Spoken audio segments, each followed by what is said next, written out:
Hey everybody, welcome back to my channel. This is Abby with Abby Reviews, and this is going to be my review and recap for Dragula season something, episode something. Oh, merciful God, come on, Jesus, fix it. Hold on.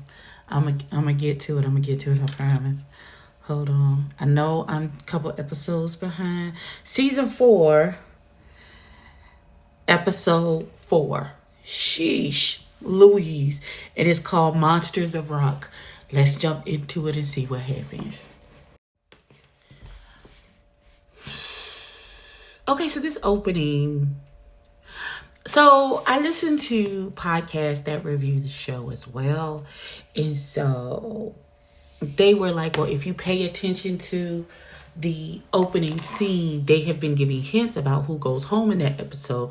In the scene, like they was talking about here, Piggy last episode for the Wild Weird West, they like, oh, get something to eat here, Piggy, and baby girl was dressed as a pig in her floor show. However, there was no words. There's no actual speaking in this opening. So I don't know.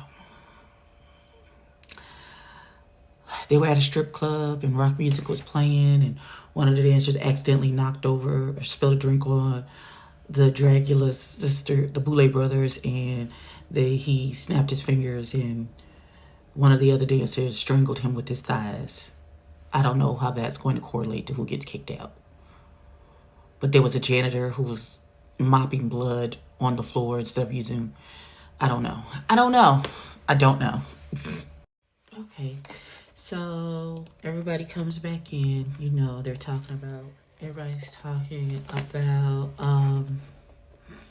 how the competition went, who was in the bottom and who was in the top, and Betty being stuck in her head and really not seeing any of the positive things that was said to her and only hyper focusing on the negative, and Mary being the least insufferable that she's been all season, really digging into Betty's ass for her own good and being like, girl, get out of your head. You were in the top. You did not receive harsher criticism. Just bask in the good when the good happens for you. Get yourself together. And then they're talking about who they think is going to come back, and they talk about someone at Coco, someone is Saint. They said Coco was stuck in her head. She's been talking about going home since the show started. So everybody was happy when Saint walked in, and then in memory they did a little titty shake in loving memory of Miss Coco. Okay, so it's the Monsters of Rock challenge, which is their heavy metal band group performance. So they have to create a look, and then they have to create a performance look and perform together to some heavy metal person named Poppy song, something about Eat Your Face Off or something, I can't remember. And then this is what got me. The Boulay brothers said, well, we picked the teams based off of what would cause the most drama and piss you off. So we don't fuck y'all succeeding. Y'all gotta succeed in spite of who's in your group. So the first group, the lead singer is Sigourney Beaver, and her group is Jade, Mary Cherry, and Bitter Betty.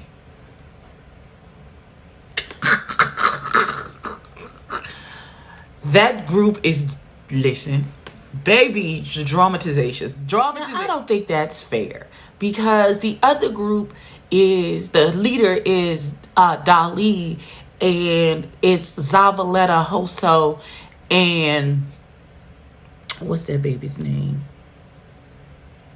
Oh, Jesus. Zavaleta Hosso. Oh, my God. God damn it. And Saint. Zavaleta, Hosso, and Saint. So all the unproblematic bitches is in one group, and then all the drama bitches in another group. So just say that you want Dali to win this particular... because whoever's character wins this challenge, they're getting their likeness made into a comic book a comic strip that's going to appear in the Heavy Metal magazine. So I feel like this is cherry picked for Dali to win. Again, I feel like this is cherry picking, and like this is not fair. Also, Let it be known now. I thought I mentioned this in the intro, but I didn't. But I'm doing episodes 4 and 5 because 4 and 5 are available. So once we're gonna roll right into this is gonna be a long one. So buckle up, buttercups. Okay, so I also feel like it's like either you're in the top or you're in the bottom. I think the groups, um, if your group wins, then all of y'all are in the top, and if your group loses, all of y'all in the bottom, and will be up for elimination, extermination. I think that's how that's going to work this episode. But let the drama begin. It started off halfway decent. It started off halfway decent. It really did. And it is dissolving fast. Just like the Boulay brothers started would by pairing that group together. Mary, it started off halfway decent, you know. They were bumping their heads a little bit, but they still were, you know, trying to get along with each other. And then it has dissolved. Mary took Jade aside, had a talk with Jade because Jade, there's a wall up with Jade and Blase Bloom and Blue to Blue. And then now Mary has gotten into it with Sigourney because Sigourney is like, I'm the leader. And what I think is, and she's not really listening to the input of everyone else. And Jade is like holding back. And Betty is going along with whatever Sigourney is saying. So it's making Mary look like she's the lone opposition. And she is like being disagreeable just to be disagreeable. And not because she wants to input her ideas and stuff into the performance as well as how she feels like it could be made better. Child. Meanwhile, the other team, they have some bumps, but their bumps is like pebbles in comparison to the crater potholes that's in the road for the other team. So I'm praying that this is just fancy editing and gaggeries, but they still come out with an amazing show and it works out well for them. That's my prayer. But like, you can see it going off the rails, and I don't think there's anything that we can do to get it back on. I don't know. We gonna see. Before we get into the floor show, the narrative that is being created for this particular Sigourney v. Mary, it makes my head and my heart hurt. Because I see the writing on the wall and the narrative they're spinning in regards to Mary being the bad guy and the loud one and the one who's interjecting all their thoughts and causing problems and stuff. I see it. I don't necessarily appreciate it, but I see it. I see what's happening here. The white damsel in distress trope of Miss Sigourney, who's being overtalked by the loud black girl.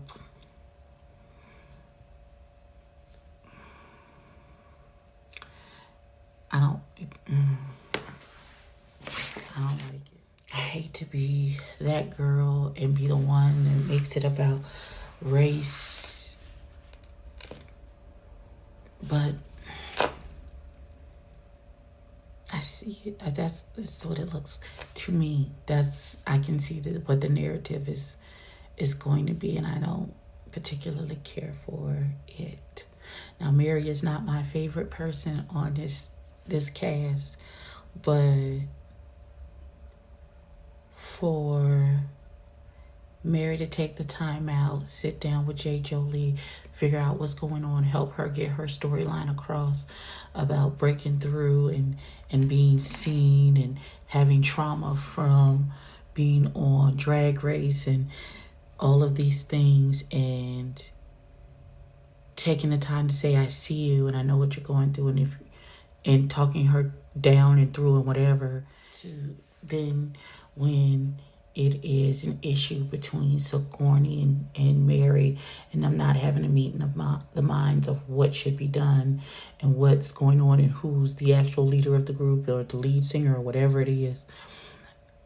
And saying that you hope Mary is the one who's up for elimination if y'all are in the bottom.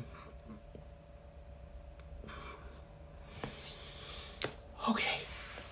All right. Wait, did I say that the guest judges for this particular episode is Rachel True from The Craft and Poppy, the heavy metal artist. Never heard of her a day in my life. She looks like Wednesday Addams. Malnutrition deficient, all grown up.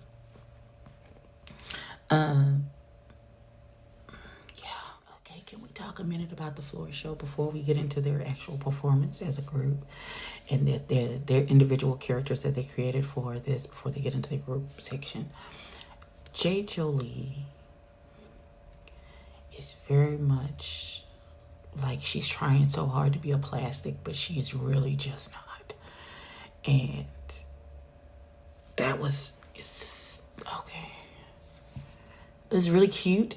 It was like as if RuPaul's Drag Race was doing like a punk rock challenge.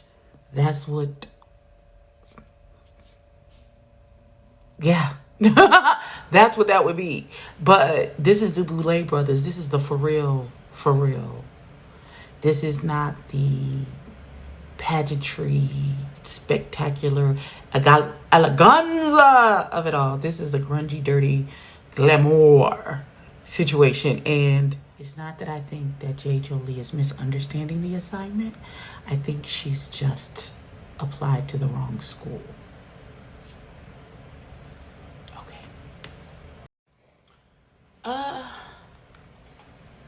That was interesting. Like, Mary Cherry lost her wig at the very beginning, but I think she looked better without the wig. So I don't know how they're going to feel about that. They both seem like chaos. And I think, I don't know, because I'm not well versed in Miss Poppy's music, or I haven't seen a video for her to know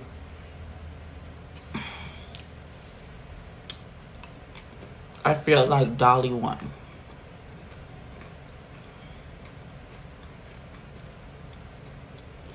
We'll see what happens. Can I say I love that the Boulay brothers have a meeting before the meeting? Always here for that.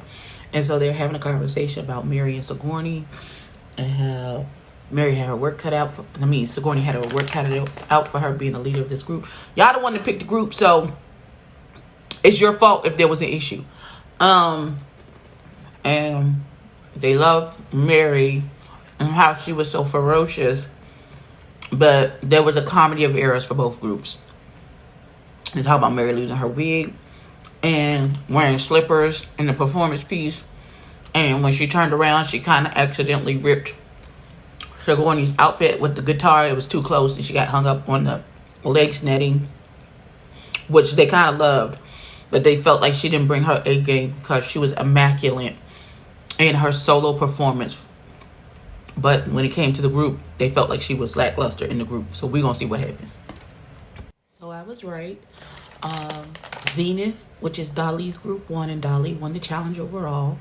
And now, if it wasn't dramatic enough with this group, Glam Rot, which was Sigourney Beaver's group with Mary, Jade, and Bitter Betty, now they're asking them the dreaded, who do you think should be eliminated and why?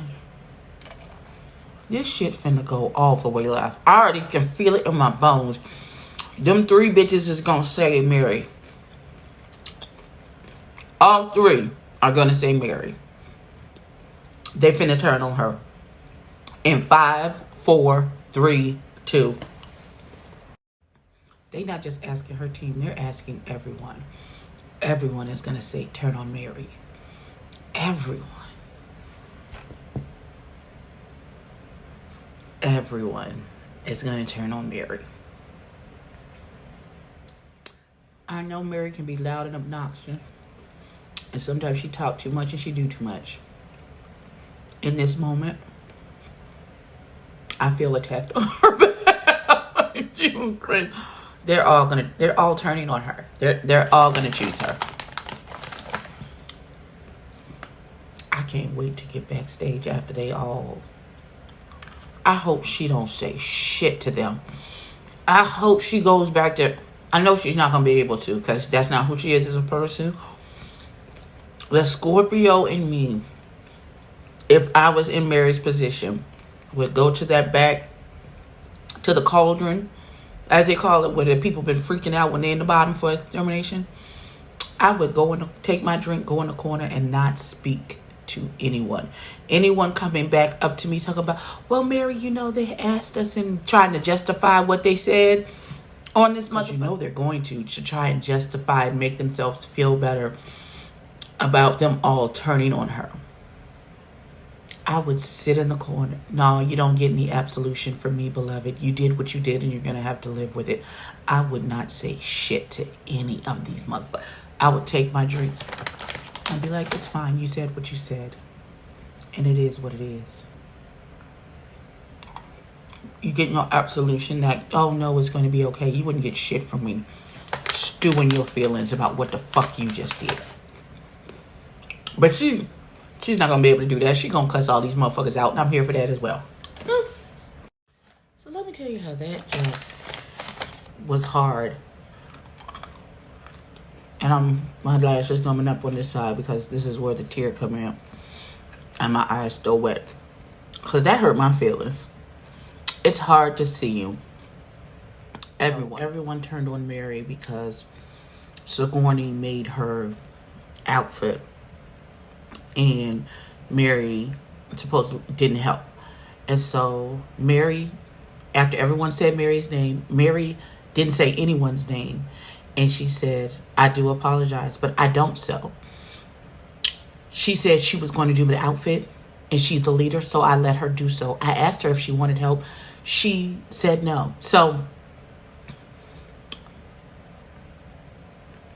I do apologize, but that's not what I do. I'm an entertainer. I don't make the outfits. That's not a skill set that I possess. And the Boulay brothers tried to give Mary some encouragement. And then they turned around and said it doesn't matter because the entire team is up for extermination.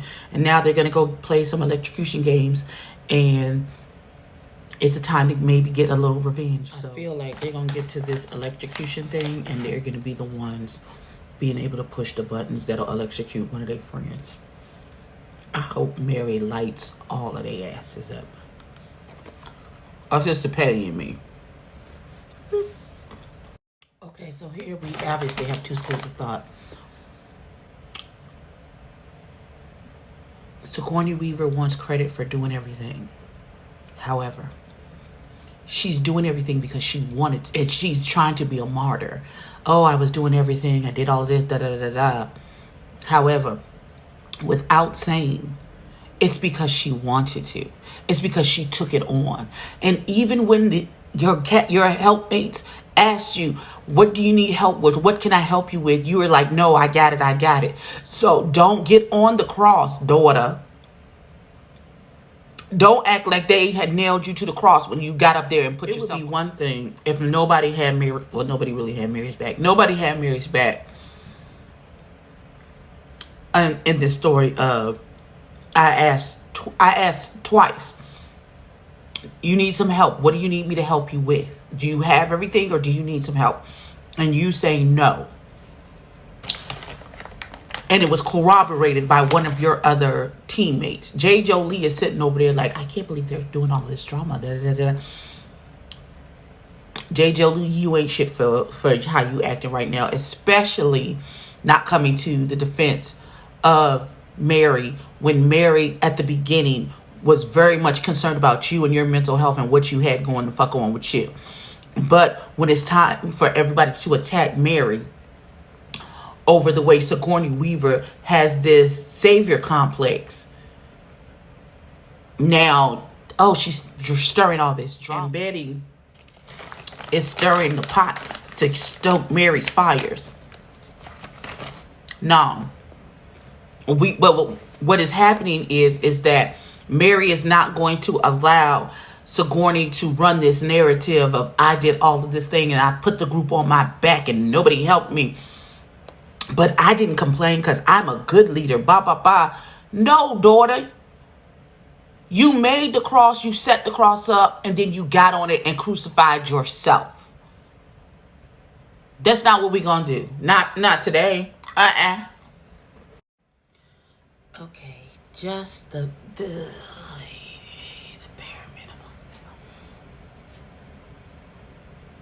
minimum. Wow. Like the fact that La Zavaleta had to say, because Sigourney was really, La Zavaleta had to get her together, because this is how it felt to me. Because everybody was like, no ma'am, that's not what a leader does. Check in with your people, see what's going on. Don't just make unilateral decisions. And you're not communicating with the rest of the group. And La Zavaleta was like, well, if you did all that, then you're not a good group leader. She said, clearly you're not a group leader because everyone in your group is angry with you. I said, oh. I thought for a second that Sigourney Weaver was about to pull out the ultimate weapon. Them white women tears. I could feel the violence building up in her to where them white women tears was going to be pulled out and used.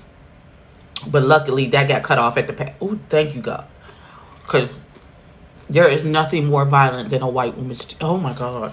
Okay, this electrocution situation is giving me very much when the nanny who married Uncle Festa had the family tied to chairs in front of the thing, and she was showing them the slideshow, and she asked for Malibu Barbie, and they gave her something else, and then she was shocking the family. That's what this gives. That's what this gives me. So they had to press a button on who they think should get punishment, and then whoever they chose gonna get electric shocked in round one. I guess they gonna keep going. I don't know. We'll see what happens. I'm sad. They gave Mary Cherry the thigh killer treatment from the dancers at the club. Mary was eliminated. I'm sad about it.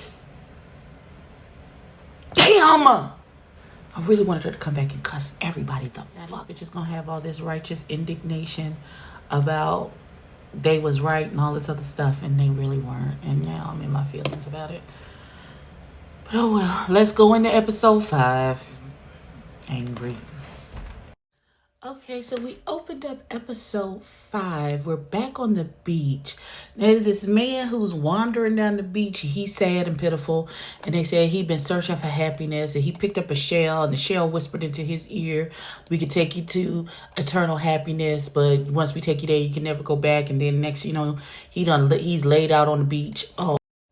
With a crazy smile on his face. And then the Boulay brothers come out of the water. And they drag him into the water. I don't understand, but we're going to see what happens. How this connects at the end of this episode. But this is called Ghost Ship Glamour. Here we go. So they're trying to fill the void, the huge void that was left by Mary Cherry. So now Betty and J. Jolie are arguing with each other because J. Jolie knows she's wishy-washy. And all of this stuff that you were trying to avoid from being what you were perceived as on Drag Race is showing through. And that it could just own who you are. The fact that Mary sat there and took the time to make sure that you were good and that you were getting out of your shell and you weren't in your head, to make sure that you would be okay and perform well for this performance, and for you to turn around and turn on her, it's very telling of your character. It is what it is. And you mad at the fact that people can see it and are speaking on it. And so now you're attacking Betty. Okay, so this week's challenge, they have to come up with this glamorous ghost ship look.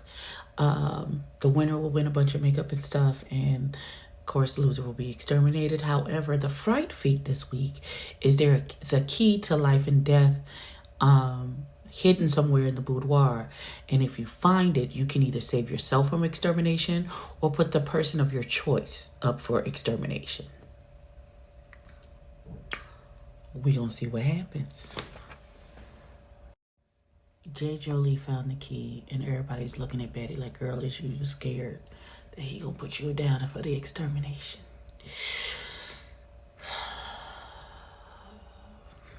Here we go.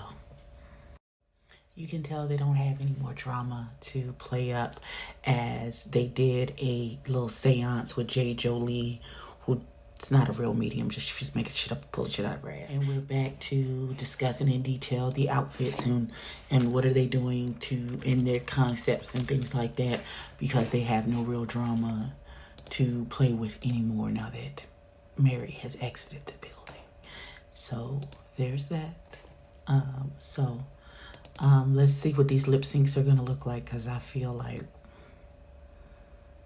the looks I don't have an issue with. It's the lip syncs in and of itself. We'll see. I really want them to stop trying to make fetch happen with this drama between Betty and Jade, because it's a non-fucking factor. And I also want them to stop pretending like that alarm that goes off when their faces are half done is real. On to the floor show. Before we get into the floor show, I just need y'all to see what I see from the Boulay brothers. Hold on. Look at this shit. This shit right here. Bitches, this is immaculate.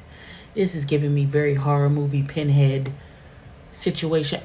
And did I mention that the lip sync song is their new single? So I can't wait for that.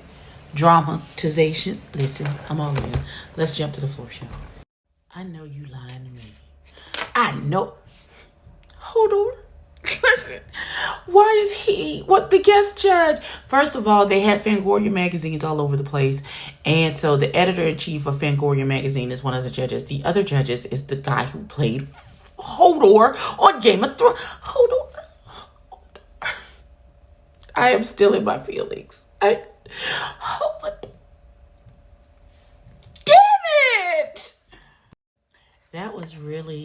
That was really good. The song is really, really good. The Boulay Brothers song, Wicked Love. I feel like I'm going to go download it, because I feel like that Wicked Love song to my emo, underground punk kid side of me that lives deep, deep down in the heart of this southern grandma. There's a little emo punk kid somewhere down in there. The song spoke to her, and I really enjoyed it. Before we get into judging, I would just like to say my two favorites were Saint and Sigourney Beaver. And third being Betty. Those are the three looks. I don't know if I just didn't understand what Hoso was supposed to be giving, but it was very different than everybody else, and I give her points for that. I just don't know that I understood her assignment that she was trying to get across. But we gonna see. I know they're gonna have a meeting before the meeting. Hodor. Okay, let me go. Can I just say for the first minute or so of the meeting of the Boulay brothers before they get with the judgment is them complaining about how heavy that freaking helmet is. I'm here for every second of the truth of the matter, because it looks heavy. But I digress. Let's get into the judgment. From the way they're speaking, it's looking like J. Jolie and Bitter Betty may be in the bottom. We will see. Shout out to them saying, can we just take a moment of silence for us, because we're in so much pain about this. I'm here for it. The whole moment of okay, that's it. J. Jolie, if you had the sense God gave a billy goat, you would have used that key to save yourself, beloved. Girl, Fuck Betty. Betty could have been in the bottom just on her performance, and then that wouldn't. You listen, bitch, because you talk about you can't make strong decisions. People are saying you don't make strong decisions. Da da da da. I don't give a fuck about any of that shit. I'm going to use the power to save myself, and I'm going to sit in the corner, and y'all figure it out from there. Ain't got shit to do with me.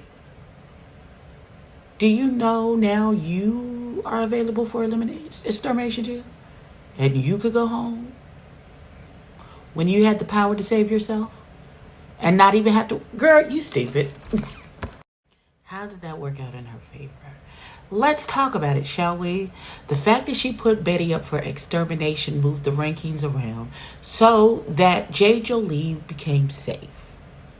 You know why? Because she would have been up for extermination. Which is again why I say she should have used the key on herself. But I don't like that how this worked out. Still think that if it would have just been an extra person up for extermination, not she takes the place of somebody else. But it's not my show to rule. So we gonna get into who's the tops and bottoms. Can we take a minute to talk about the haterization of Sigourney Beaver because she followed the assignment? La Zavaleta and Hoso are like, it was glamour. It was glamour. Where's the filth and horror? It was ghost ship glamour. They literally said to Hoso, we loved everything you did. We just missed the glamour portion which is what the whole point of this particular episode was about. Where's the glamour, girl? Where is it? And now they hating because I don't even like Sigourney Beaver like that. But didn't I say she was one of my tops? Her and Saint and what's the other baby's name? Betty. They were in my tops because it was supposed to be glamour. And they were very glamorous. That was the entire assignment. So you're mad that she read the instructions and did the assignment? Like I don't. Okay. Also, let's discuss the fact that Hodor started his career in show business as a drag artist. He was Ireland's first drag monster. Oh my God. Sorry as I interrupted, but my family just walking in. They don't knock or nothing. Hodor, Ireland's first drag monster. Now I feel like I need to Google and maybe see if he's on the U and D. Okay, Sigourney Beaver won the challenge. Great. And Saint and Dolly are safe. So the bottom three are Hoso, Zavaleta, and Bitter Betty. Bitter Betty is only there because Jade put her there.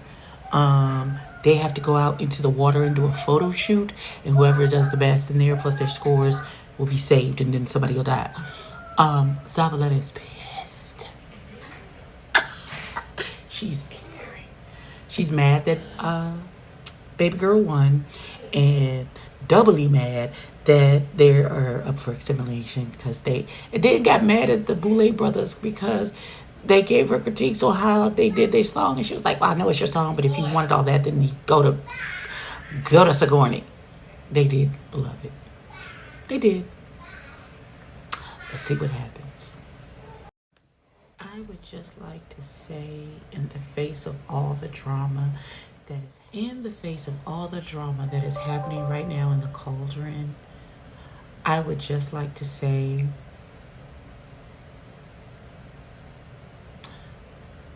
y'all had so much fever for Mary Cherry and calling she's the drama and she's the problem. But she not here. And y'all have 10 times the amount of drama that you did when she was. Oh my God. Saint is bad because he's in the top, but he didn't win and he thought he should have won. Jade and Zavaleta are mocking each other because they hate each other. Nobody is giving Sigourney her due for winning this challenge because she followed the instructions. Betty and Zavaleta are, I don't know what the baby. Can we get to the elimination and get rid of one of these bitches and move on? Hoso is so blinded about her vision of what she thinks glamour is or what's supposed to be for this challenge. She thinks she should have won when she's clearly on the bottom because you looked at, baby, I'm sorry. You looked a mess. I didn't like it. I was confused about what was happening. You misunderstood the assignment, my love. I'm sorry. That's just what it is. She is, listen, it's, oh my God. Can we get to these underwater pictures, please? Okay, so unfortunately, Miss Betty, it was the victim this week. She was exterminated. She was walking along the beach. She found the shell. She talked into it, and then next thing you know, she was laid out on the ground, and the Boulay brothers came and got her out the water and got her. So Miss Betty is gone.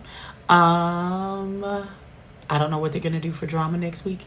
They still got Jade and Zavaleta, so I'm sure they'll be the two. Maybe this was a lot. This was a whole lot.